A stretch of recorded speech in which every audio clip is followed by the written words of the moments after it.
नमस्कार दोस्तों, सुधा हिंदी साहित्य एकेडमी में आपका बहुत बहुत स्वागत है। और मैं आपके लिए आज लेके आई हूँ इकाई 5 जो हमारे यूजीसी नेट सिलेबस में लगा हुआ है, हिंदी कविता, उसका भाग 2। तो हम देखते हैं प्रथम भ्रमर गीत सार, जिनका प्रकाशन वर्ष है 1925। संपादक है आचार्य रामचंद्र शुक्ल। महाकवि सूरदास कृत सुरसागर के 10वें स्कंध में भ्रमर गीत की रचना है। सूरदास भ्रमर गीत सार की जो पद संख्या है 21 से 70 तक, वही हमारे लिए इम्पोर्टेंट है। और भ्रमर गीत सार आचार्य रामचंद्र शुक्ल द्वारा संपादित महाकवि सूरदास के पद संख्या में संग्रह है। उन्होंने सूरदास के भ्रमर गीत से लगभग 400 पद को छांट कर भ्रमर गीत सार के रूप में प्रकाशित किया था शुक्ल जी ने। तो आचार्य रामचंद्र शुक्ल हजारी प्रसाद द्विवेदी और श्याम चंद्र दास के अनुसार सूरदास का जन्म 1474 ईस्वी सन रोनकता नामक गांव में हुआ था। डॉक्टर नगेंद्र, डॉक्टर गणपति चंद्र गुप्त, 252 वैष्णवन की वार्ता और 84 वैष्णवन की वार्ता साहित्य के अनुसार उनका जन्म सीही में हुआ था, ऐसा मानते हैं। और 252 और 84 वैष्णवन की वार्ता जो है सर्वसामान्य है। सूरदास जी का निधन देखते हैं 1583 और गोवर्धन के निकट पारसौली मथुरा में हुआ था। सूरदास और तुलसी जी की यहीं पर भेंट हुई थी, ऐसा माना जाता है। गुरु वल्लभाचार्य को हम देखते हैं जो 1509 से 10 में पुष्टि मार्ग की दीक्षा ली थी।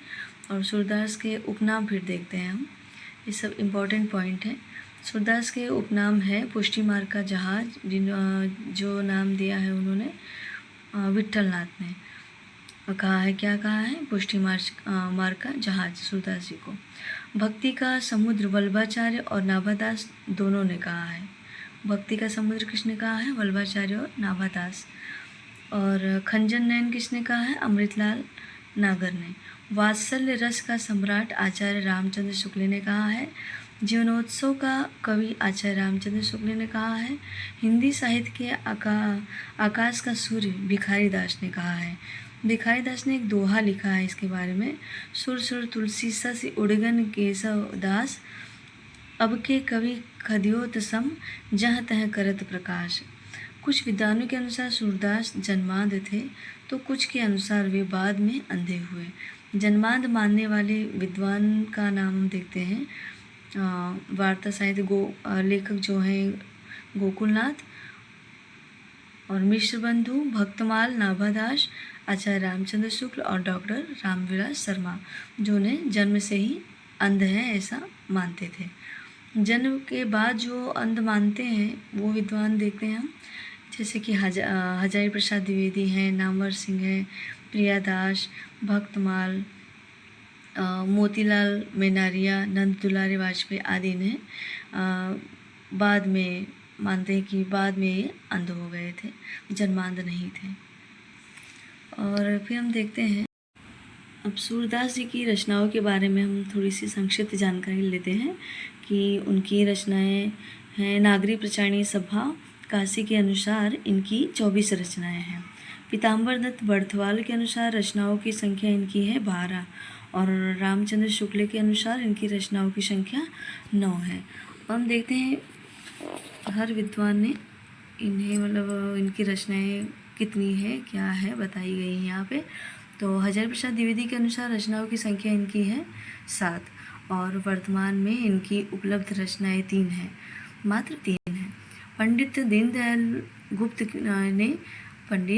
गुप्त ने इनकी रचनाओं की संख्या 25 मानी है। पंडित दीनदयाल गुप्त की रचना कृष्ण भक्ति सागर है। इसमें 116 कृष्ण भक्त कवियों का उल्लेख है। सूरदास की प्रमाणिक रचना 3 है, सुरसागर, सुरसावली और साहित्य लहरी। सुरसागर की रचना श्रीमद् भगवत पुराण के आधार पर हुई है। इसमें पदों की संख्या नाभादास ने 1.25 लाख मानी है और वार्ता साहित्य में भी पदों की संख्या 1.25 लाख मानी गई है। वर्तमान में सुरसागर में 4,936 यानी लगभग 5,000 मानी है। सुरसागर का संपादन श्याम सुंदर दास जी ने किया और इसे नागरी प्रचार सभा काशी 1922 ईस्वी सन में प्रकाशित करवाया था। इसमें पदों की संख्या 4936 है। कुछ विद्वान पदों की संख्या इसमें 6000 भी मानते हैं। सूरसागर में कुल 12 अध्याय हैं जिन्हें स्कंद कहा गया है। 1 से 8 तक के स्कंदों में पौराणिक कथाएं हैं। 9वें स्कंद में हल्का फुल्का राम कथा का भी चित्रण है। 10वां स्कंद सबसे बड़ा है और इसमें बाल लीला और रास लीला का चित्रण है। 11वें और 12वें स्कंदों में भ्रमर गीत का उल्लेख है। भ्रमर गीत देखते हैं। सूरदास जी ने भ्रमर गीत का नाम की कोई पुस्तक नहीं लिखी है और श्रीमद् भगवत पुराण की 46, 47, 63 और 67वें स्कंदों में एक प्रसंग आता है। श्री कृष्ण के मित्र उद्धव को ज्ञान और योग का अहंकार हो जाता है। तभी श्री कृष्ण उद्धव को गोपियों के पास भेजते हैं, जहाँ पहुँचकर उनका जो है भ्रम है वो दूर हो जाता है। यही इसमें है भ्रमर गीत में। तो आचार्य रामचंद्र शुक्ल ने सूरसागर से 416 पद लेकर 1908 ईस्वी में भ्रमर गीत नागरी प्रसारण सभा काशी में प्रकाशित करवाया था। 1925 ईस्वी में इसका दूसरा संस्करण प्रकाशित हुआ जिसमें 120 पद शामिल थे। सूरसागर के विशेष तथ्य हम देखते हैं। सूरसागर मुक्तक व गेय रचना में है और इसमें 68 तरह के रागों का प्रयोग किया गया है। डॉक्टर नगेंद्र ने इसे संगीत कोश कहा है। आचार्य रामचंद्र शुक्ल ने इसे उपालम यानी उलाहना काव्य कहा है। आचार्य हजारी प्रसाद द्विवेदी जी ने इसे स्त्रियों का विशाल काव्य कहा है और सूरदास जी के माध्यम से सगुण भक्ति का मंडन और निर्गुण भक्ति का खंडन किया गया है। आचार्य रामचंद्र शुक्ल का कथन देखते हैं हम। सूरसागर पहले से चली आ रही किसी गीत काव्य परंपरा का, चाहे वह मौखिक ही क्यों नहीं रही हो, विकास सा प्रतीत होता है। सूरसागर में कृष्ण के जन्म से लेकर मथुरा गमन तक की कथा का चित्रण है। सुरसावली देखते हैं हम। सुरसावली में पदों की संख्या 1103 है। गुरु प्रसाद हो दिया दर्शन सरस बरस प्रवीण। सुरसावली में इस पद के माध्यम से सूरदास जी ने अपनी अवस्था 67 वर्ष बताया है। वर्ण विषय देखते हैं। इस रचना में सूरसागर का सार प्रस्तुत किया है। डॉक्टर मुंशी वर्मा जी इस सूरदास की रचना नहीं मानते हैं क्योंकि सुरसावली तथा सूरसागर में वर्णित घटनाओं में वैषम्य मिलता है। इसमें सूरसागर की अनुक्रमणिकता भी है। और साहित्य लहरी देखते हैं हम।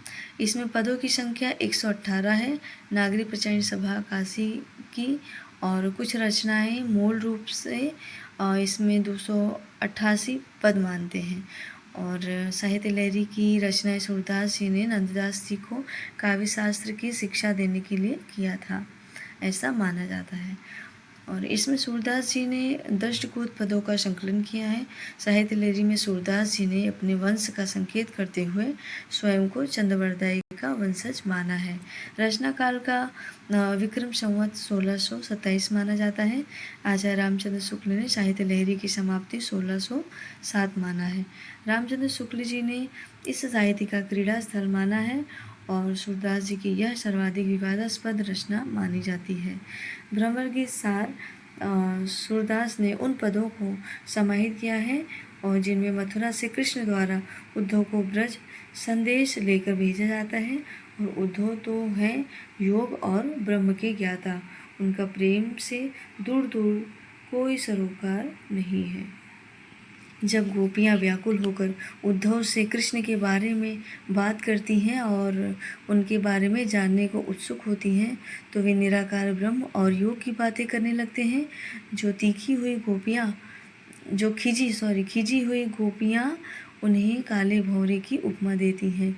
बस इन्हीं करीब 100 से अधिक पदों का संकलन भ्रमर गीत या उद्धव संदेश कहलाया जाता है। और यही है भ्रमर गीत रचना का जो सारांश है। और यही हम अपना समाप्त करते हैं। और फिर से मैं आपके लिए कोई नई जो हिंदी में जो UGC नेट में जो लगी हुई यूनिट 5 की जो और बाकी कविताएं हैं आपके समक्ष जल्द ही लाऊंगी। आपका बहुत बहुत धन्यवाद।